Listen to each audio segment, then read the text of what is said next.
Hello and thanks for joining us from our studios in Israel. I'm Aaron Porras, here with ILTV's morning briefing. The breaking news from over this weekend was Israeli jets reportedly striking weapons caches just outside of Damascus in Syria. According to Arabic media sources, Israeli planes struck a Hezbollah weapons depot early Friday morning. The weapons allegedly belonged to or were en route to the Lebanese terror group Hezbollah. According to the director of the Syrian Observatory for Human Rights, quote, Israeli warplanes targeted with rocket fire a weapons depot belonging to Hezbollah near the airport, end quote. No casualties were reported. Neither Israeli, Syrian, nor Hezbollah officials have commented on the strikes, but Israel has performed such operations in the past on a semi-regular basis. Anything to prevent arms, primarily coming from Russia and Iran, from ending up in the hands of terrorists like Hezbollah on the Israeli border. Just earlier this month, Israel was alleged to have struck a chemical weapons facility in northern Syria, and just last week, the IDF shot down an Iranian-built drone after Hezbollah allegedly launched it into Israeli airspace. Disabled Israeli protesters continued their months-long demonstrations this morning by blocking traffic in major highways of the city. Tel Aviv's Ayalon freeway was brought to a halt today as demonstrators in wheelchairs congested the lanes and handed out leaflets. The protesters have been fighting for a long time to increase living stipends given to the disabled in the country. And though many point fingers at the protesters for the inconvenience of their protest itself, blocking traffic was apparently one of the few options available. One protester said, quote, "People don't understand our distress. This is the only way we have to protest. We don't have a lot of strength," end quote. Currently, the monthly stipend is based upon the Consumer Price Index, which today sits at about 2,342 shekels per month. Over the summer, lawmakers attempted to push a proposal that would change the basis of the stipend to be linked to minimum wage, which rises more quickly, effectively raising the monthly balance to 4,000 shekels, nearly double.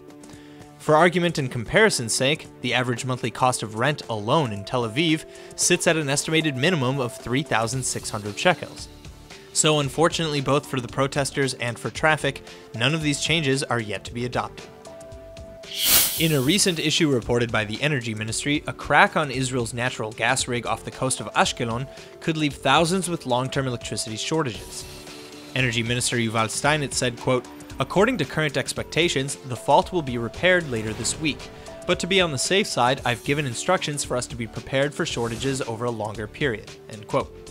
The reason for the possible shortage is because Israel switched over to natural gas for electricity production as opposed to coal as soon as the Tamar gas field was discovered and tapped. Natural gas is both cleaner and cheaper than coal-fired generators, but that being said, with a possible serious shortage on the horizon, coal, diesel, and other sources of fuel will have to be picking up the slack. Electricity costs across the country are also likely to increase in the interim, but all of this is promised to be temporary. According to Shaul Meridor, the Director General for the Energy Ministry, Israel will tap into a strategic reserve to help ease the issue of the immediate future, and that 2 new fields will be operational by 2020, reducing the dependency on the Tamar rig. Until that time, Israelis are advised to watch their usage or pay a hefty price in their upcoming bill. In some major new reports coming out from the Arab Gulf, the Kingdom of Bahrain has now publicly announced the possible normalization of ties between Bahrain and Israel as early as next year. Though nobody expects a diplomatic mission to be set up in Bahrain anytime soon, ministers of trade and economic affairs will likely begin high-level talks.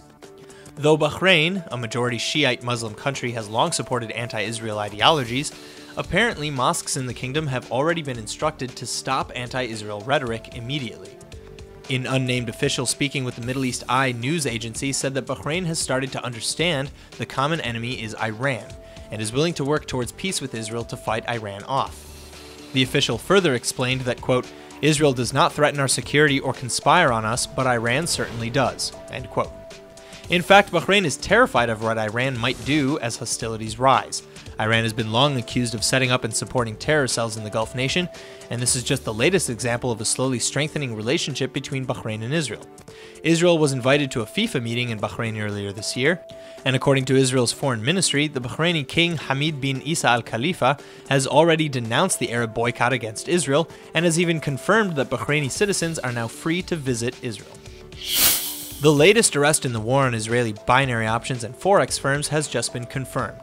The FBI has just arrested Lee Elbaz, the CEO of UCOM Communications Ltd., as she exited her El Al flight in JFK International Airport in New York. The 36-year-old Elbaz is now under house arrest after her aunt posted the $1.8 million in bail, and she now faces up to 40 years in prison on charges of wire fraud.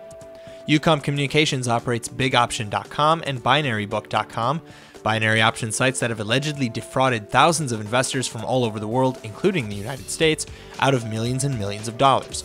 In fact, just one of the two aforementioned sites raked in over $30 million in just 3 years. This arrest is just the latest in a long ongoing saga against binary and forex firms operating abroad but out of Israel.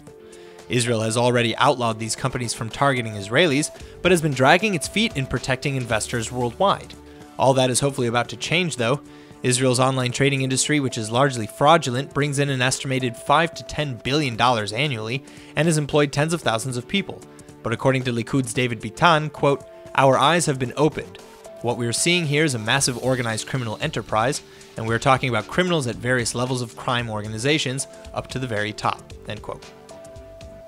That's all for now. I'm Aaron Porras, and see you later with our main daily broadcast from Israel at 2 p.m. Eastern Time.